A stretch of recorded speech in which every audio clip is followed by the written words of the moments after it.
Hey, welcome back.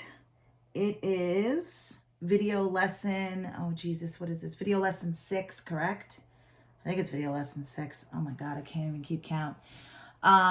So it is technically right now it's April 5th. I cannot believe how long it's been since I've seen you all. It's Saturday in the middle of the night because that's when I've been recording on. I don't want to record this late, but it's just when it's been happening. So I'm going to be posting this video Monday for you guys. And you guys, well, actually I'm going to post it tomorrow night. And you guys will have till Wednesday to do the assignment. We're going to start a whole new unit. I am closing the book on CVAR and Chebyshev and empirical rule. I'm kind of over it. And I think you guys are too. I think that is the longest we have spent on a packet, if you'll agree with me. You know, it's a very long unit, measures of variation. So just to recap where we were, you have measures of central tendency and measures of variation. Okay, we're going to take a break from measures of yada, yada, yada. And we're going to look at exploratory data and analysis for a hot minute, probably just this week, because it's short, sweet, and to the point. And then we'll get into measures of position. So if we talk about what we've done over the past about month and a half in college stats, measures of central tendency is how data tends to act where? Around the what? Measures of central tendency is how the data tends to act around the center. It's mean, median, mode, and mid-range. Usually the most favorable measures of central tendency, depending on the data, when you're analyzing, is mean and median. Mode, mid-range, but they're there. They exist. They're part of the measures of central tendency. Then we talked about measures of variation, and I beat that one to death. Measures of variation talks about how the data varies, or how it's, give me another word for varies, variable. Starts with an S. Very good, how it's spread out. So measures of variation is how the data is spread out around the mean. Okay?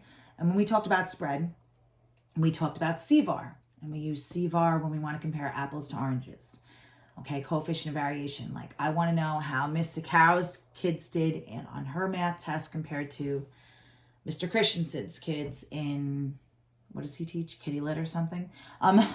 You know, really it's apples to oranges, English to math, totally different content, totally different tests, totally different ways of testing things. But for the sake of evaluations, our administrators wish to evaluate us, to compare and contrast. So we have CVAR. Then we talked about Chebyshev. Chebyshev was the foundation of the normal curve, what you guys did in Algebra 2. And basically, Chebyshev came up with 3 different parts saying, hey, we got 75% of the data is within 2 standard deviations of the mean, 88.89 is within 3. And that's pretty impressive considering the guy lived in the 1800s. He didn't have a cell phone, a calculator, computer, and he just basically was a hermit probably that sat in his house all day and collected data and kept running statistics on it, looking for relationships. And he found one. He found one that works. It's a theorem. We still use it. We still teach it. But then they refined it as we went into the 1900s, and they came up with the empirical normal rule. And they said, hey, you know, we can't just say data is spread out within 2 standard deviations of the mean and within 3. They said we can actually make this even better and talk about data being within 1. And when they started talking about it being within 1, it changed the percentages for 2 and 3. So the empirical normal rule, which you're most familiar with because you did it in Algebra 2, but your poor Algebra 2 teachers were so overwhelmed with curriculum, they didn't have time to really discuss what it was, what it meant, and where it came from. In this class, it's statistics. That's what we do. So within 1 standard dev, I think was like 68%. Within 2 is 95, and within 3 is like 99.7. Okay? So we're going to take a break from all the percents and all the BS we've been doing, okay? Now we're going to talk about exploratory data analysis. Exploratory data analysis is still talking about spread of data in a way, but it's graphing. We're going to take a hot second. Hold on 1 second. Okay, yeah. We're going to take a quick break from all the stuff we've been doing and just graph. Just for a week, just because I think we all need a break, especially since we're not getting our break. And I know you're all crying about that it's not fair. We're not getting our spring break. But let's be honest, we did get a week off. When this all first happened, our district gave a week off. Excuse me while I sip my tea in the middle of the night. A lot of districts didn't. My daughter jumped right into schoolwork. East Islip. Day one, they had work to do. So they're still not taking a break because Governor Cuomo came out and said nobody's allowed to take a break. So this is not Floyd. This is not Mr. Scotto. This is not Mr. Caro. None of us sat around and decided we were all going to be dorky nerds and be like, let's make them do work. They can't do anything anyway. This is the governor. The governor said, listen, we're not in school. We have to say, I talked to you guys about this before break. I warned you. It's something called seat time. We got to do it. We got to show our seat time. So yeah, that's what we're doing. So I'm going to take a quick break because we're not getting a break. We're going to do something a little more simple, and then we'll go back and talk about measures of position after what would have been spring break. Now listen, we're getting back into the need of a calculator here. So I'm going to post this week on two things. One is, I think, easy like Sunday morning. I think it's easier, especially for this unit right now, to just go to, it's called Meta, META hyphen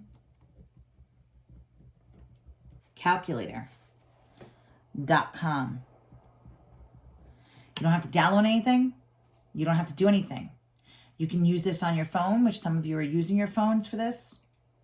You can do it on an iPad, on a tablet, on a Mac, on a Microsoft, any kind of system you're using, okay? Go to meta-calculator.com. You're going to scroll down. You're going to you're going to click on Statistics Calculator, and then a screen's going to pop up. And I would show you what it looks like, but I'm using my phone to record. The screen, you can actually maximize your choices and make it like a, 2 lists or 3. But in this case, you just need 1 list. That's where you enter your numbers in. So each box will say like X1, you could put the first number, 89. X2, put 47. X3, 164. X4, 296. Then you scroll down and you hit Get Statistics. And it gives you every mother flipping thing that we've talked about so far this year. It gives you mean, it gives you median, it gives you maximum, minimum, it gives you standard deviation, it gives you variance, it gives you the whole goddamn shebang plus some. So for the time being, I think this is the easiest to use right now. But I'm also going to send you a link if you want to and if you can, meaning you have a computer or a laptop, a device where you can download on. You can download a 90-day free trial of that, okay, of the graphing calculator. I'm going to send you directions on it. And then that way, if you want to set that up, you're more than welcome to, okay? So it's really your choice, all right? I will refer to this calculator. I'm going to send snapshots on my phone of how you use this calculator, okay? All right, so if you take a look at the do now, read it to yourself. It says, the number of meteorites found in 10 states of the United States is 89, 47, 164, 296, 30, 215, 138, 78, 48, and 39. Find the, here's your keywords, mean, median, and mode of the data, and analyze your results in complete sentences. Is this data real or fake? That's right, it is real. We're keeping it real. How do you know? Excuse me. It's sourced. So we're rocking it a real old school right now. Mean, median, mode measures essential tendency. So I'm going to go stat, edit. Hit clear to disappear. I'm going to enter these numbers in.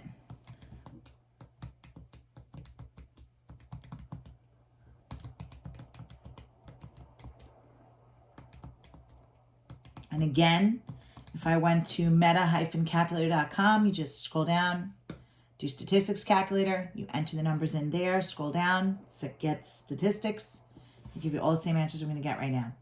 So I'm going to go stat, and the first thing I'm going to do is I'm going to sort them and put them in order. So for 2, to sort A, I'm going to do second one, enter. I'm going to go back in. My numbers are now in order. So if you want to look for the mode now, do any of these numbers repeat? It looks like that is a negative. There is no mode. So now I need my mean and my median. So I go stat, go over to where? Calc, and it's 1 for fun. There is no L2. There is no frequency list. So I just hit calculate and leave that part blank. And here we go. My mean is 114.4. If I scroll all the way down, my median is 83.5.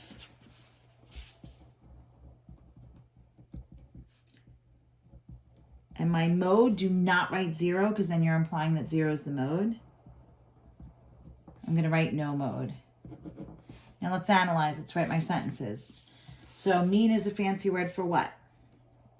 That's right, average. The average amount of meteorites found in 10 states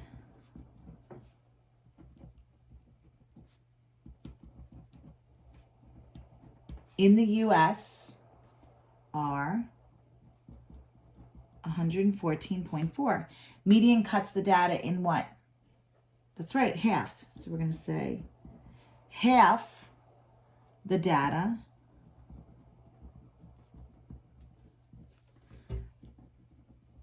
lies below 83.5 meteorites.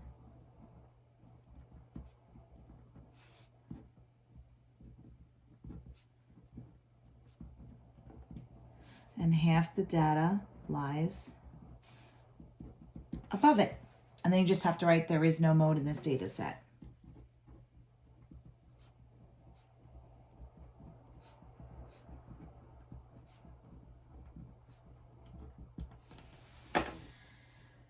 All right, so let's talk about exploratory data analysis. Very, very important. A 5-number summary. 5-number summary. Something you have to write to get full credit on this problem. Okay? So first, a box plot can be used to graphically represent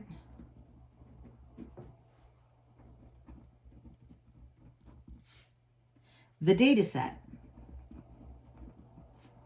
Some of you may remember it as a box and whisker plot. These plots involve 5 specific values. I'm going to sum these up short, sweet, and to the point for you. The first one is the minimum. We've discussed this before. That is your lowest or smallest number. The second one is Q1. It's called quartile 1. It's the 25th percentile. The third one we've also already discussed is the median that cuts the data in what? Half. It's also known as quartile 2, which is the 50th percentile. The fourth one is quartile 3. 3/4 is how much? 75% of the data. And last but not least is your maximum, the highest or the largest number. You have to write these 5 numbers down. Min, Q1, med, Q3, max. You must write them down to get full credit every single time.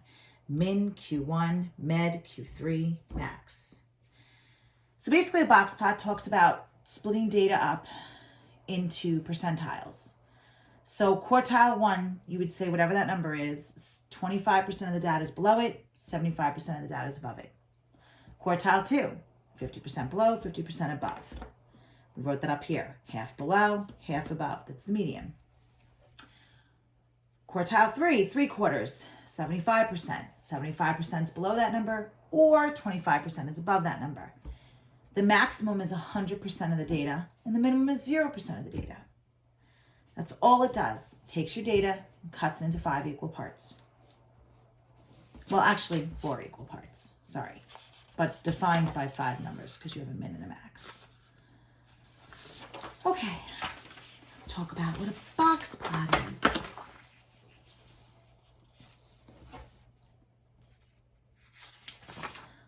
Okay, a graph of a data set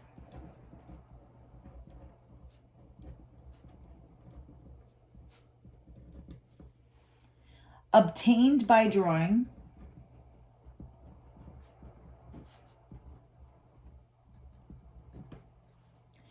a box.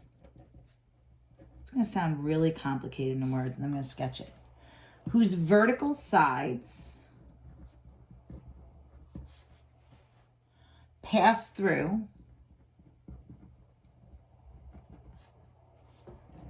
Q1 and Q3 with a vertical line inside the box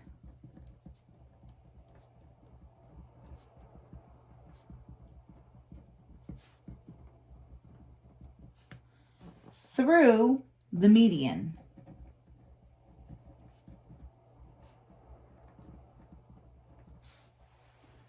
And horizontal lines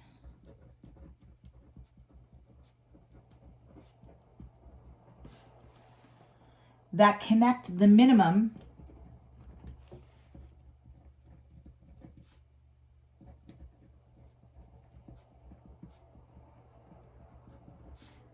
to Q1 and Q3 to the maximum.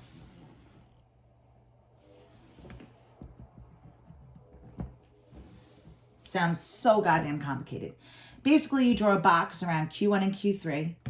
There's a line down the middle for the median, but it could be a little to the left, a little to the right. It doesn't really have to be in the middle of the box. Depends on what your median is. And then you draw a line to the min and a line to the max. I'm going to say that again. There's a box around Q1 and Q3. A line somewhere inside of the box represents the median. And then a line connects Q1 to the min and Q3 to the max. So it looks something like this, generally speaking. A box around Q1 and Q3. Somewhere in the middle is the mid. And then a line connecting the minimum to the maximum. Minimum to Q1 and Q3 to the max. That's what those words just described.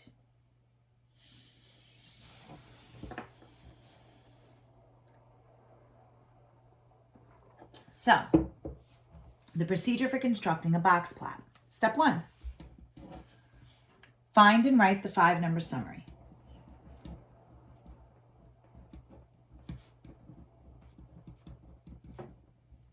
You must write it down. 5-number summary is min, Q1, the med, Q3, and the max. 2, you have to set up what looks like a number line almost underneath the box plot. So you're going to set up horizontal axes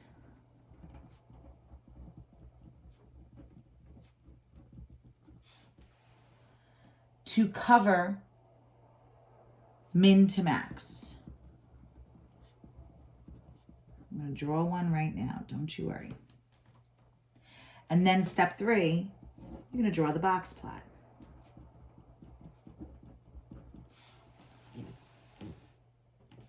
Okay? Remember what I said. Box around Q1 and Q3. Line down the middle. I'll put that in quotes. For the median.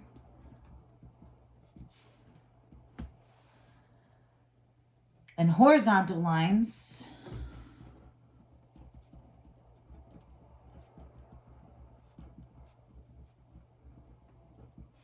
to connect min to Q1 and Q3 to the max.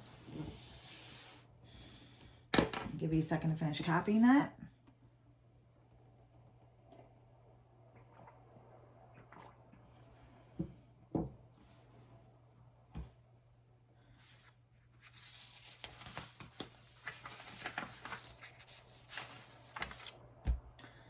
So read example 1 to yourself.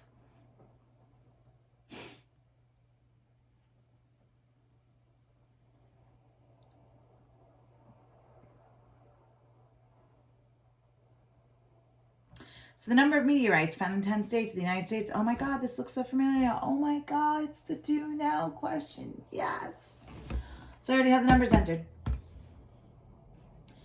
Okay, stat, edit, there they are. I sorted them. You don't have to sort them for the box plot, but we already did, so I'm gonna leave it. Stat, calc, 1 for fun.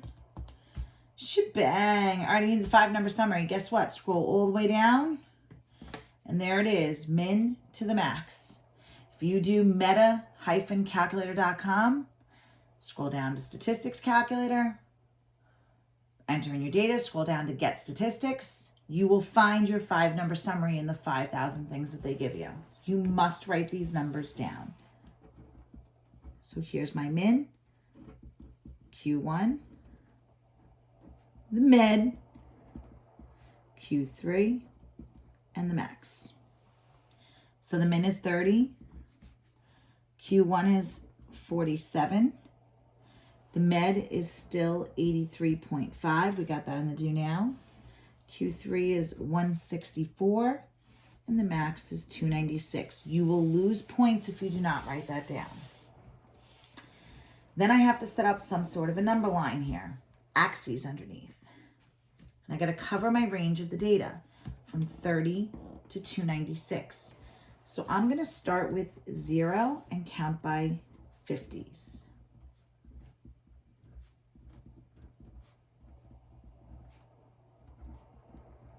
And end at 300. Does that sound okay? Now it's a box around Q1 and Q3. So 47 would be pretty damn close to 50. And 83.5 is, 164 is kind of over 150. So I do a box through Q1 and Q3, a line down the middle for the median. And that's why I put it in quotes, because this one's, it's not really in the middle. We're going to talk about what that line means in a second, where it sits in the box. And then horizontal line to the min at 30. And a horizontal line to the max at 296. And there you go, ladies and gentlemen. You just drew a box plot. And the crowd goes wild.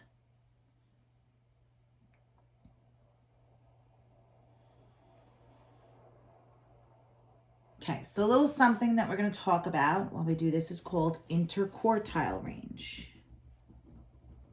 You're going to add this on your notes.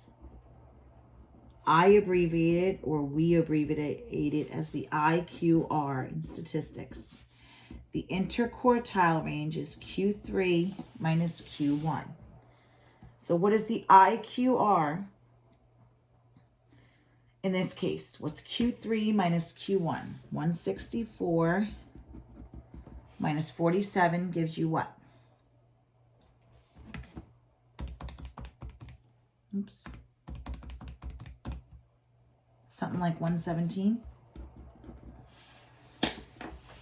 They're going to talk to you about that. IQR, Q3 minus Q1. All right, let's do the last little part of notes here.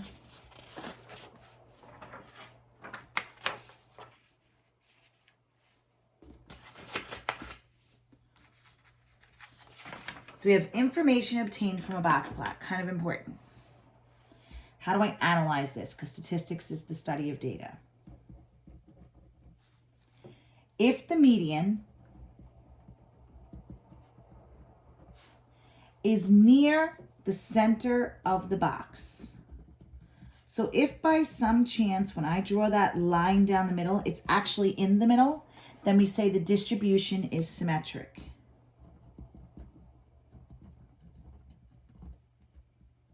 Oh my God, I can't write.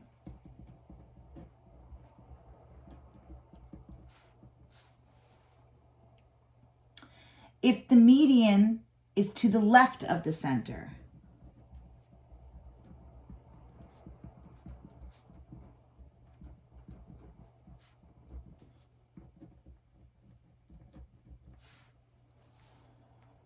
then the distribution is what we call positively skewed.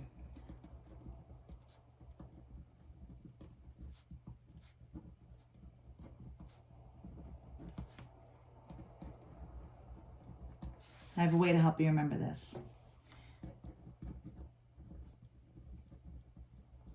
If the median is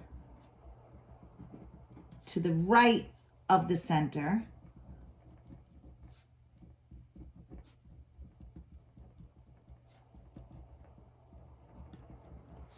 then the distribution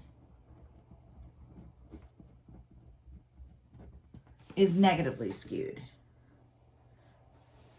So, there's 3 different cases. If you look at your box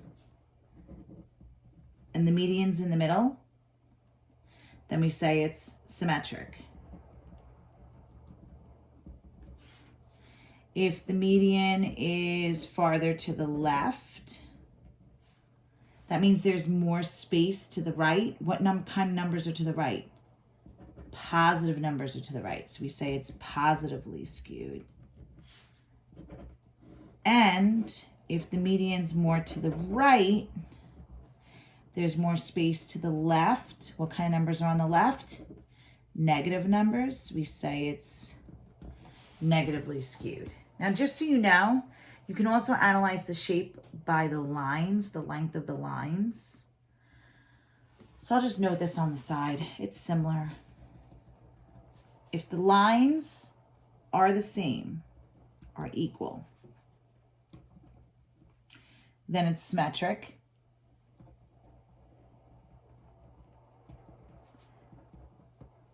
If right line is larger,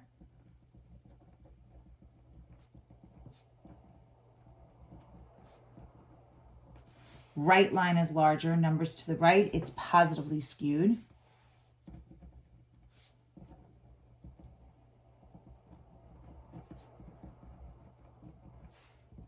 If left line is larger,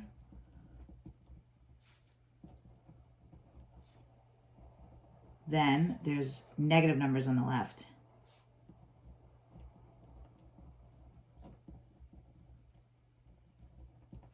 Then it's negatively skewed.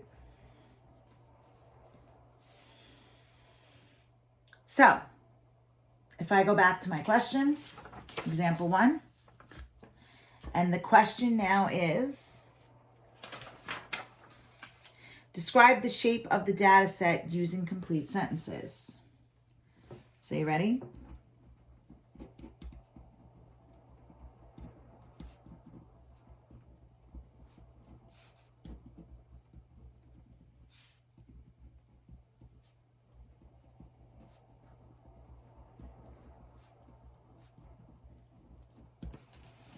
So where's the median? Is it in the center? I wouldn't really say it's in the center. I think it's more to the left, right? So if it's to the left, there's more space to the right of it. What kind of numbers are to the right? Positive numbers. Or, like I said, the line on the right is longer. Numbers to the right are positive. So it's positively skewed. So I'm going to say the data is said to be positively skewed since the median is more to the left of the center of the box.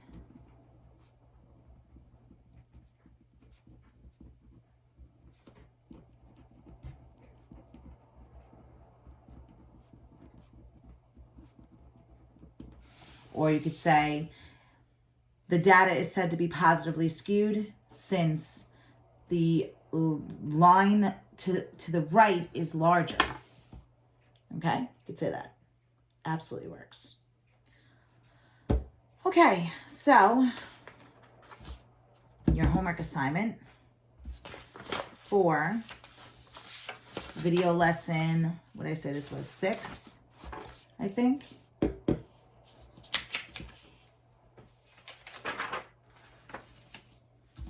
Yeah. So let's write this down, and I also put it on the assignments. You're going to get a new textbook handout, so you can open it up and just keep it open or print it or whatever you want to do.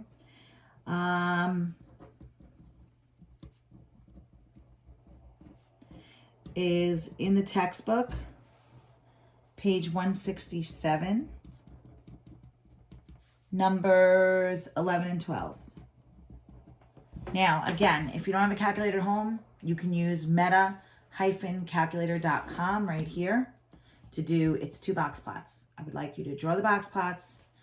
Make sure you label, have the 5-number summary, and talk to me about the shape. Is it symmetric, positively skewed, or negatively skewed? All right, my dear darlings, Mr. Caro is having trouble staying awake at this point. It is late. So I am signing off. Take care, brush your hair, and have a wonderful, wonderful night. Adios. Oh, and your assignment's due Wednesday. Bye.